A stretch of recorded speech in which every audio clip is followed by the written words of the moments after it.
नमस्कार, स्वागत है आप सभी का बीएस टीवी में। आपके साथ मैं हूं संयम जैन।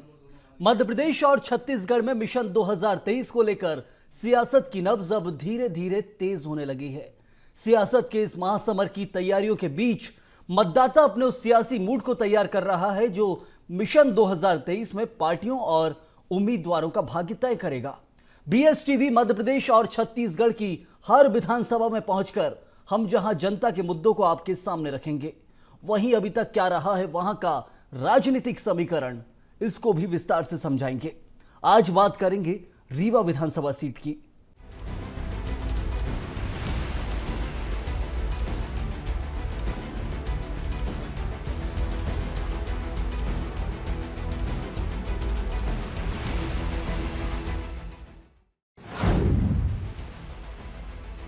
बात रीवा विधानसभा की।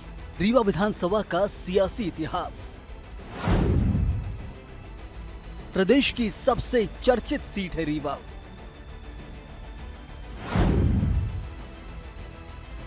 सीट पर 4 बार से बीजेपी का कब्जा।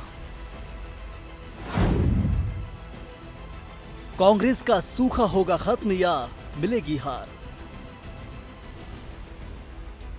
मध्य प्रदेश में विधानसभा चुनाव जैसे जैसे नजदीक आ रहे हैं, वैसे वैसे यहां राजनीति गर्माती जा रही है। लगातार राजनीतिक पार्टियां अपना जोर लगा रही हैं। सभी नेता विधायक अपने अपने क्षेत्र में सक्रिय नजर आ रहे हैं। रीवा में भी चुनाव को लेकर तैयारियां तेज हैं। पूरे मध्य प्रदेश में रीवा एक ऐसी विधानसभा सीट है जिस पर अक्सर ही लोगों की नजरें टिकी रहती हैं। वो इसलिए क्योंकि कभी समूचा विंध्य प्रदेश एक राज्य कहलाता था और रीवा विंध्य क्षेत्र की राजधानी हुआ करता था। लेकिन 1956 में विंध्य प्रदेश का विलय मध्य प्रदेश में कर दिया गया, जिसके बाद से अब तक रीवा विधानसभा हाई प्रोफाइल सीट बनी हुई है। यहां की राजनीति पूरे प्रदेश में एक अलग ही पहचान रखती है। विंध्य प्रदेश की राजधानी रही रीवा में 8 विधानसभा क्षेत्र हैं। साथ ही अभी इन सभी विधानसभा सीटों पर भारतीय जनता पार्टी का ही कब्जा है। अगर रीवा विधानसभा क्षेत्र के सीट की बात की जाए तो पिछले 20 सालों से यहां बीजेपी का राज है और बीजेपी के कद्दावर नेता राजेंद्र शुक्ला यहां की विधायक की कुर्सी पर काबिज हैं। हर बार के चुनाव में राजेंद्र शुक्ला विकास कार्यों को ही मुख्य मुद्दा बनाकर चुनावी मैदान में जनता के बीच उतरते हैं और जीत का ताज अपने सिर पर रख लेते हैं।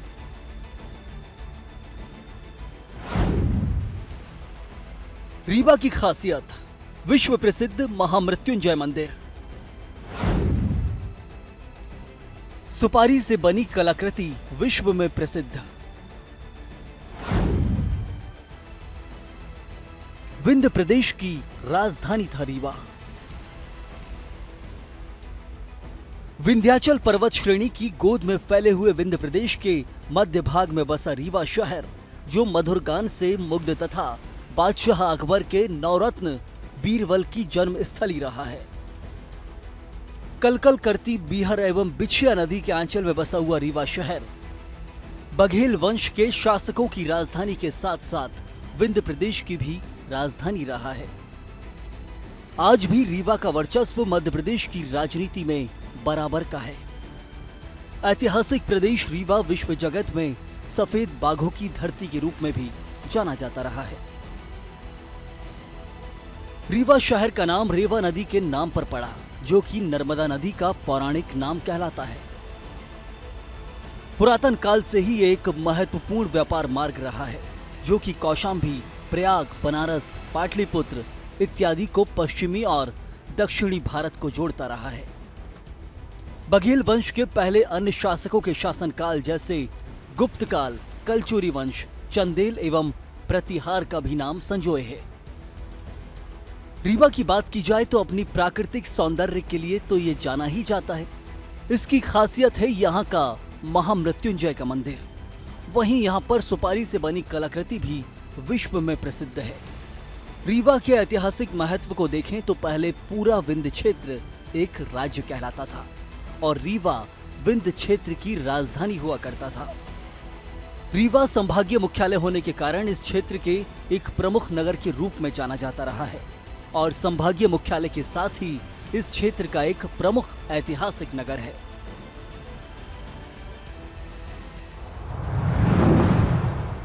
रीवा विधानसभा में मतदाताओं की संख्या की बात की जाए तो कुल मतदाताओं की संख्या यहां करीब 2,50,000 है।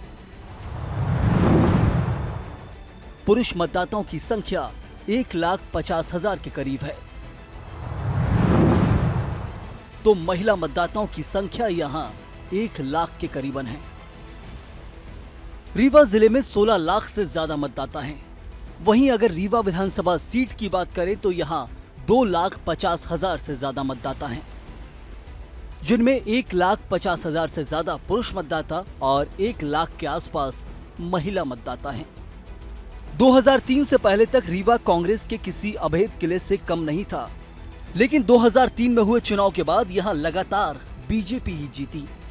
रीवा विधानसभा सीट से पूर्व मंत्री और वर्तमान विधायक राजेंद्र शुक्ला यहां से लगातार 4 बार विधायक चुने गए। एक तरह से इसे बीजेपी का गढ़ कहा जा सकता है। 2003 के चुनाव के बाद से यहां कांग्रेस का सफाया हुआ है। रीवा जिले की कुल 8 विधानसभा सीट है, जिस पर सभी विधानसभा सीटों पर बीजेपी का कब्जा है। हालांकि हाल ही में हुए महापौर के चुनाव में कांग्रेस ने अपना बनवास खत्म करके यहां पर जीत हासिल कर अपना महापौर बनाने में सफलता हासिल की है।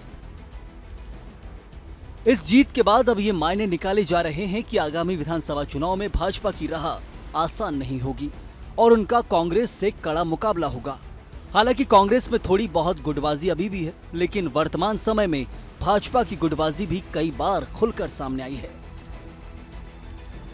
जिसका फायदा उठाने की कोशिश कांग्रेस इस बार विधानसभा चुनाव में करेगी।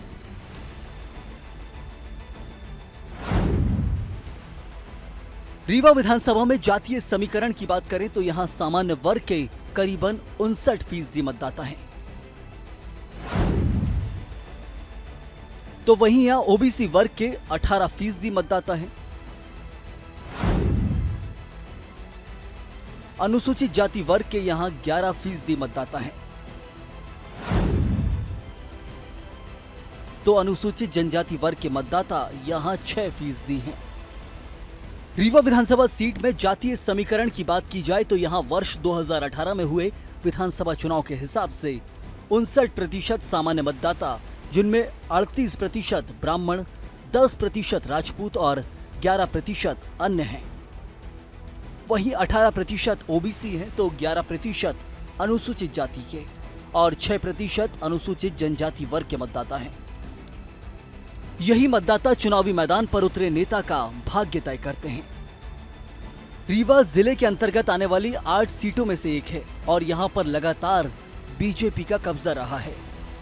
2013 चुनाव में रीवा सीट पर बीजेपी के राजेंद्र शुक्ला ने बीएसपी उम्मीदवार कृष्ण कुमार गुप्ता पर एक तरफा जीत दर्ज करते हुए करीब 37,000 वोटों से चुनाव जीता था। बीएसपी को बीजेपी से आधे वोट भी हासिल नहीं हो पाए और दोनों दलों के बीच 30% वोटों का अंतर रहा। कांग्रेस 17% वोटों के साथ तीसरे पायदान पर रही। साल 2008 के चुनाव में बीजेपी के राजेंद्र शुक्ला का मुकाबला बीएसपी के मुजीब खान से हुआ था, जो करीब 26,000 वोटों से चुनाव हार गए थे। राजेंद्र शुक्ला ने इस चुनाव में कांग्रेस, सीपीआई और बीएसपी के उम्मीदवारों को शिकस्त दी थी।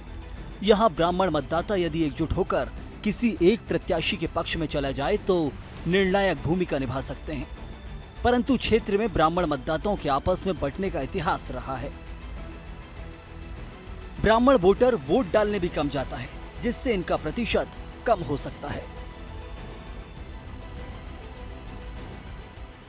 जनता का रुझान तो पिछले चुनाव की दृष्टि से, जो इससे पहले चुनाव हो चुके हैं, उसमें क्या उसका रुख था, उसके आधार पे भी अपन तय कर सकते हैं। तो नगर पालिका, नगर निगम,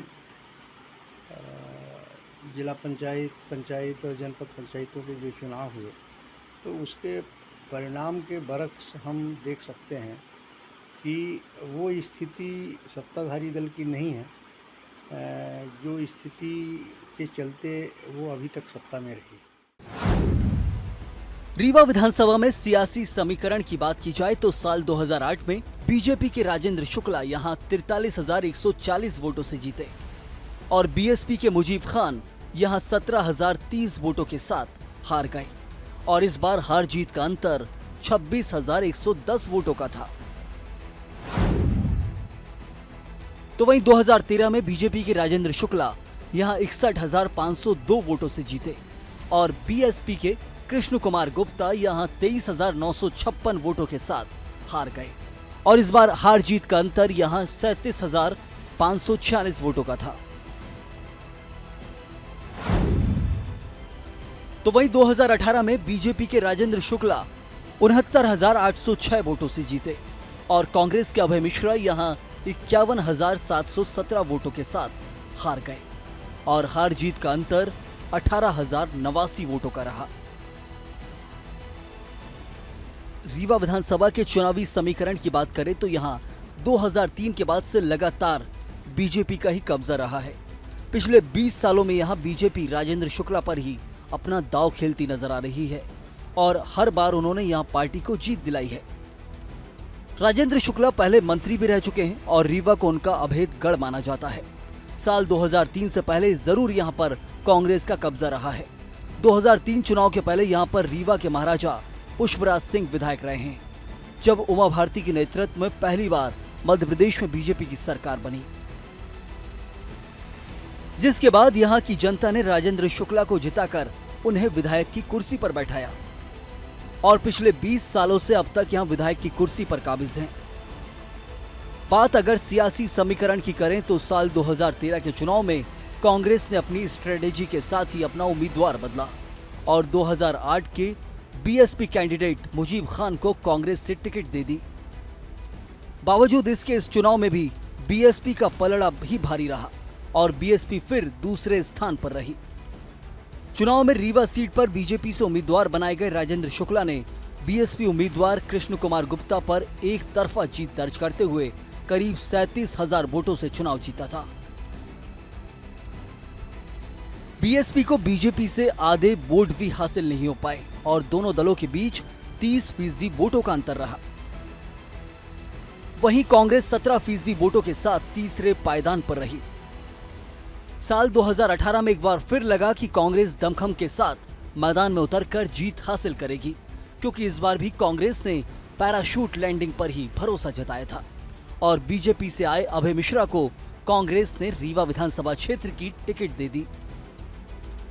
मगर रीवा विधानसभा क्षेत्र में अभय मिश्रा का कोई भी जादू नहीं चल सका और रीवा से 69,806 वोट पाकर बीजेपी के राजेंद्र शुक्ला ने तकरीबन 18,089 वोटों से कांग्रेस को हरा दिया।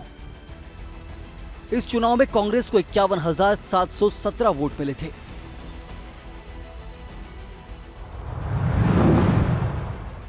क्या है स्थानीय मुद्दे? शहर का विकास, अराजकता का माहौल, बढ़ती महंगाई मुख्य मुद्दा, रोजगार की कमी। रीवा विधानसभा के स्थानीय मुद्दों की बात करें तो यहां के रहवासी शहर के और विकास की मांग कर रहे हैं। वहीं लोगों का कहना है कि रीवा में अराजकता का माहौल है। बढ़ती महंगाई भी यहां का मुख्य मुद्दा है। साथ ही रोजगार की कमी को लेकर भी यहां के स्थानीय लोगों में आक्रोश है। हालांकि समय के साथ साथ शहर का क्षेत्र बढ़ रहा है, यहां की आबादी भी चरम पर है, जिसके कारण यहां के विधायक द्वारा लगातार विकास को गति दी जा रही है, जिससे आज की तारीख में रीवा को एक नया एयरपोर्ट भी मिला है, जो शायद विंध्य क्षेत्र के लोगों के लिए अलग ही उपलब्धि मानी जाएगी। रीवा विधानसभा क्षेत्र सतना जिले के अमरपाटन विधानसभा और रीवा जिले की सेमरिया और गुड़ विधानसभा से जुड़ी है। इसका आशय है कि शहर का व्यापक विस्तार भी हुआ है। इस वक्त हम खड़े हैं रीवा के मेन बाजार में और हम आपको रूबरू कराएंगे विधानसभा चुनाव जिस तरीके से नज़दीक है, लोगों की क्या राय है, किस आधार पे वो वोटिंग करेंगे। आइए हम बात कराते हैं पब्लिक से कि उनकी क्या राय है। बताइए, विधानसभा चुनाव नज़दीक है, आप किसे वोट करेंगे, किस आधार पे वोट करेंगे? विकास के आधार पर। कोई जो पार्टी अच्छे से विकास करेगी, शिक्षा और रोजगार के आधार पर, जिसका यही देखा जाएगा कि इस समय बेरोजगारी बहुत ज़्यादा हो रही है, वैकेंसियाँ नहीं निकल रही हैं। जिसमें भी है हर वैकेंसी में, जैसे कि अभी पटवारी की निकली थी और रिजल्ट आया है, उसमें भी बहुत सारे घोटालों के बारे में हमने सुना है। उसकी भी जांच चल रही, सुना है कि जांच चल रही है। सरकार में कुछ लोग ये भी कह रहे हैं कि अभी उसको दोबारा होगा, कुछ लोग रहे हैं उसी में संशोधन किया जाएगा। ऐसे बहुत सारे विचार हैं। इस तरह की घटनाएं ना हो, सरकार को ये सब चीज़ देखनी चाहिए। आने वाले चुनाव में रीवा में भी बहुत सारे विकास हुए हैं और हो भी रहे हैं। बस इसी मुद्दा है कि विकास जितना हो जाए उतना ही अच्छा है। रीवा विधानसभा सीट से लगातार 4 बार भाजपा के विधायक रहे राजेंद्र शुक्ला का इस बार भी चुनावी मुद्दा विकास ही होगा। विधायक राजेंद्र शुक्ला का कहना है कि चुनाव में पार्टी की ओर से तैयारी की जा रही है। 5 साल क्षेत्र के विकास और रीवा के लिए क्या बेहतर कार्य किए जा सकते हैं, उसके लिए वह हमेशा जुटे रहते हैं। क्षेत्र के जनता की समस्याओं का समाधान, क्षेत्र का विकास और लोगों से जनसंपर्क करने का काम भी लगातार 5 सालों तक किया जाता है। तेज गति से चल रहे विकास कार्य को लेकर इस बार 2023 के चुनाव में एक बार फिर से वह जनता के बीच जाएंगे। तेज गति से चल रहे विकास कार्यों में और तेज गति हो और रीवा को सबसे बेहतर जिला बनाने का जो लक्ष्य है वह पूरा हो, इसके लिए एक बार फिर से वह जनता से आशीर्वाद मांगेंगे। भारतीय जनता पार्टी जिस तरह से 2018 में जनता के सहयोग से एक तरफा जीत दर्ज हुई थी, उसी प्रकार की स्थिति 2023 के भी चुनाव में रहेगी, क्योंकि जनता की अपेक्षाओं को पूरा करने में भारतीय जनता पार्टी की सरकार ने कोई कसर छोड़ा नहीं है। चाहे वो विकास हो, चाहे जनता के कल्याण का हो, हर तरह के काम किए गए हैं। सरकारी ज़मीनों में जो लोग रह रहे थे लंबे समय से, उनको पट्टे देने का काम भी किया जा रहा है। हालांकि कांग्रेस विधायक राजेंद्र शुक्ला द्वारा करवाए गए काम से सरोकार नहीं रखती।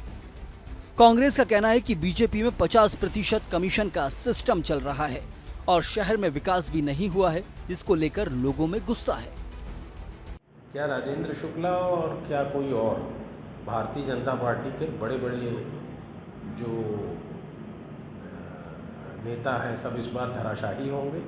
ये चुनाव भारतीय जनता पार्टी के 20 साल के भ्रष्टाचार और भारतीय जनता पार्टी के कुशासन के खिलाफ है। जिस तरीके से बेरोजगारी बढ़ रही है, जिस तरीके से आदिवासियों पे अत्याचार बढ़ रहे हैं, जिस तरीके से किसानों का शोषण हो रहा है, चाहे बिजली के बिलों के नाम पर उनसे अवैध वसूली हो, चाहे उनकी बिजली के बिल के नाम पर फर्जी मुकदमे हों, और जो शिवराज सिंह चौहान की सरकार है उसने जिस तरीके से कमलनाथ जी की ऋण माफ़ी योजना को रोका है, और इसके अलावा जो सरकारी जितने निर्माण कार्य हैं उसमें जो 50% भ्रष्टाचार चल रहा है, 50% कमीशन का सिस्टम है, इन सब के खिलाफ जनता इस बार मतदान करेगी।